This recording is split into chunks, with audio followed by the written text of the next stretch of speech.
Break کے بعد کشش خبرنامے میں آپ کا دوبارہ خیر مقدم ہے. آئیے بڑھتے ہیں کچھ اور خبروں کی جانب.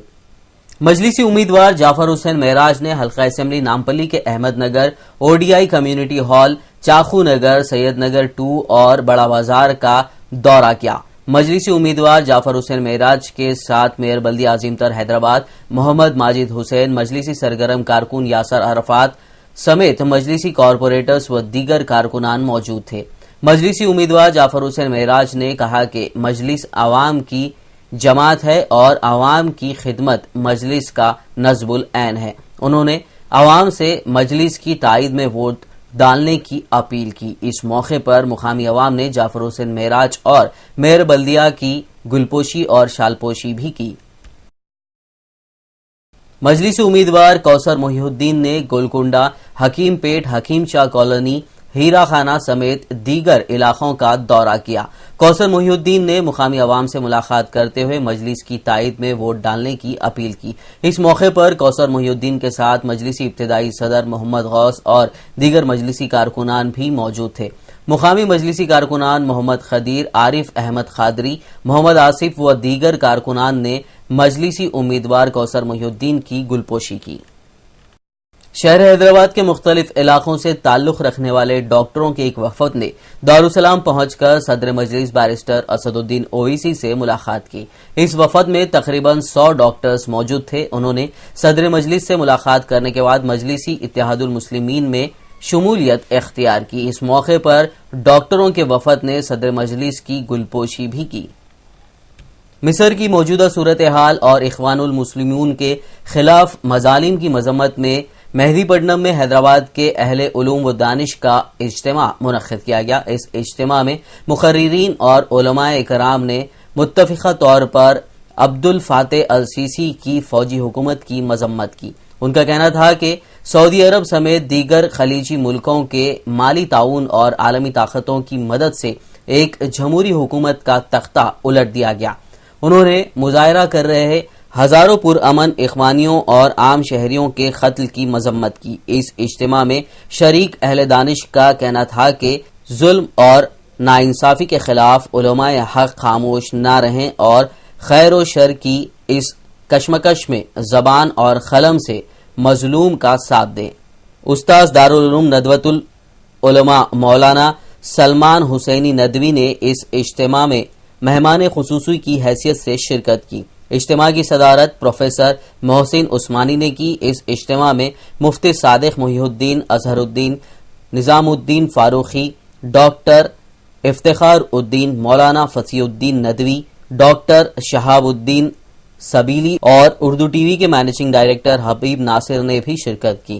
عمر عابدین مدنی نے اجتماع کنوینر کی خدمات انجام دی.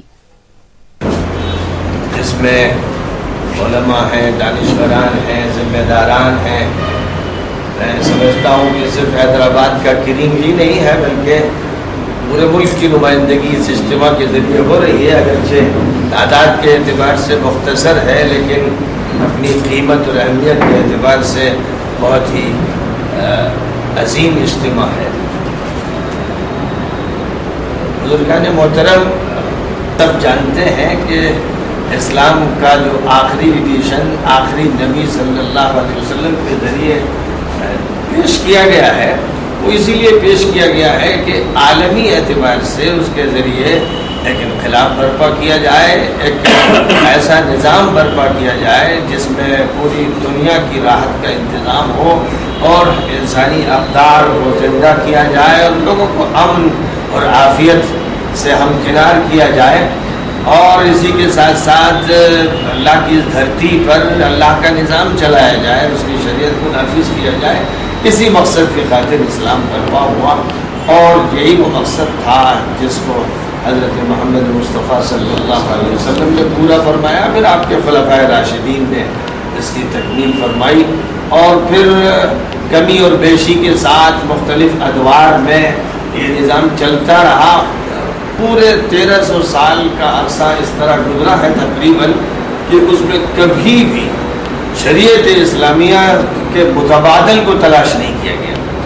دنیا میں شریعت اسلامیہ کا نفاذ رہا، اس میں جو کوتاہی نہیں وہ کسی بادشاہ اور کسی حاکم کی تقصیر تھی. اس کی کوتاہی تھی، اس کی غلطی تھی، لیکن جتنے بھی عدالتیں تھیں ان میں اسلامی شریعت نافذ تھی۔ ہماری آج کی موجودگی کی ذمہ داری ہے، اگر ہم اپنے آپ کو ثابت کرنے کے لیے اس کام میں آگے نہ بڑھیں، جو ہو سکتا نہ بڑھ کریں، تو یقین جانیے کہ ہم اسلام پہ چلنے کا جو دعویٰ کرتے ہیں، اسلام کے عمل جو کرتے ہیں، وہ عمل میں سمجھتا ہوں کہ اللہ تعالیٰ قبول کرے گا یا نہیں کرے گا نہیں معلوم، مگر میری ذاتی رائے ہے کہ جب کرنے کا وقت آ جائے اس وقت پیچھے ہٹ جائے، یہ کہے کا ایمان ہے، کہیں کی مسلمان ہے۔ ہماری ذمہ داری جو کچھ ہے کہ ان کے بارے میں، ان کی تائید کے بارے میں، ان کی نصرت کے بارے میں، ان کے حق میں دعاؤں کے بارے میں، ان کے بارے میں حرکت کے بارے میں، یہ جیسی کچھ ہونا چاہیے نہیں ہے۔ الحمدللہ محترم مولانا نے اس کام کو شروع کیا، اور اللہ کے فضل و کرم سے مولانا کی تحریروں سے، مولانا کی گفتگو سے، پروفیسر عثمانی صاحب کی تحریروں سے، یہاں کے سوچنے سمجھنے والے ہندوستان کے الحمدللہ بہت حد تک اس تحریک کے قریب آئے، اور یہ بات پوری کھل کے عیاں ہوئی ہے کہ حق کیا ہے اور باطل کیا ہے۔ سمجھے خواستگار ہوں کہ مقامی طور پر جو کی شکل میں، انوار السادات کی شکل میں، حسنی مبارک کی شکل میں وہ لوگ دوسرے ناموں سے ترجمانی کر رہے ہیں، تو خدا آپ دانستہ یا نادانستہ طور پر ایسے لوگوں کی حمایت سے اللہ آپ کو محفوظ رکھے۔ میں اس بات کی دعا کرتا ہوں، اکثر یہاں کے علماء ایسے لوگوں کی حمایت پر مائل ہیں۔ اس موضوع پر میں زیادہ کیا اظہار خیال کروں، مختصر یہ ہے کہ سب سے پہلے ہم اپنے اندر ہماری ساری تنظیموں میں اتحاد پیدا کریں، مل کر بیٹھ کر سر جوڑ کر سوچنے اور سمجھنے کے سلسلے میں ہمارا مزاج اور ہماری طبیعت بنائیں، تو انشاءاللہ ہمارے بہت سے مسائل کا حل نکل سکتا ہے۔ اس موقع پر ہم خواہ دنیا کے کسی خطے میں ظلم ہو رہا ہو، صرف مسلم تنظیموں ہی کو جوڑنے کی کافی فکر کرنا کافی نہیں ہے۔ میں سمجھتا ہوں جتنے سیکولر طبقات ہیں ایسے ذہن رکھتے ہیں، اور ہم کو ہندوستان میں ایسے بہت سے افراد مل جاتے ہیں جو بہت پاک صاف ذہن کے حامل ہیں، اگرچہ کہ وہ اسلام سے ان کا کوئی تعلق نہیں ہے۔ ویسے لوگوں کو بھی، سنجیدہ لوگوں کو، صاحبان علم کو، دانشمندوں کو بھی اپنے ساتھ جوڑنے کی ضرورت ہے تاکہ ہم اپنے کام میں کامیابی حاصل کر سکیں۔ نیا پل پر واقع مینار گارڈن میں ایک جلسہ عام منعقد کیا گیا۔ موجودہ حالات اور ہماری ذمہ داریاں جلسے کا عنوان تھا۔ دارالعلوم دیوبند کے استاذ حدیث مولانا سید سلمان حسنی ندوی نے مہمان خصوصی کی حیثیت سے شرکت کی۔ مولانا مفتی محمد عبد المغنی مظاہری نے جلسے کی صدارت کی۔ جلسے سے مولانا حسام الدین جعفر پاشا ثانی، مولانا عبد الملک مظاہری، مولانا مفتی احمد عبد الحسیب، مفتی معراج الدین ابرار نے بھی خطاب کیا۔ مجلسی رکن اسمبلی احمد بلالہ کے علاوہ بڑی تعداد میں مقامی افراد نے بھی شرکت کی۔ یہ وہ لوگ ہیں جو اس بات کے دعوے دار ہیں یا امیدوار ہیں کہ دنیا کی کرسی اقتدار ان کو دی جائے گی، اور یروشلم میں دجال یعنی ان کے مسیح کا ظہور ہوگا تو پوری دنیا پر اس کی حکومت ہوگی، اور وہی حقدار ہیں اس حکومت کے۔ اور اسی طرح آرین نسلوں کے وہ لوگ جو جہاں بھی گئے قتل عام کر کے قابض بنے، مجرم قابض اور غاصب، ہندوستان میں آئے تو لاکھوں کا قتل کیا، اور 16ویں صدی کے آغاز میں امریکہ گئے تو ریڈ انڈین کے نام سے جن کو جانا پہچانا ان کے لاکھوں کا قتل کر کے امریکہ کی گدی پر وہ ظالم قابض غاصب مجرم بیٹھے۔ کیسی غاصبانہ، ظالمانہ، ملحدانہ اور کیسی استبدادی حکومت تھی جس نے غلاموں کو کس طرح تباہ کیا، عورتوں پر کیسے مظالم کیے، غریبوں کا کیسا استحصال کیا، اور ان کی کمروں کو ٹیکس لاد لاد کر دوہرا کر دیا۔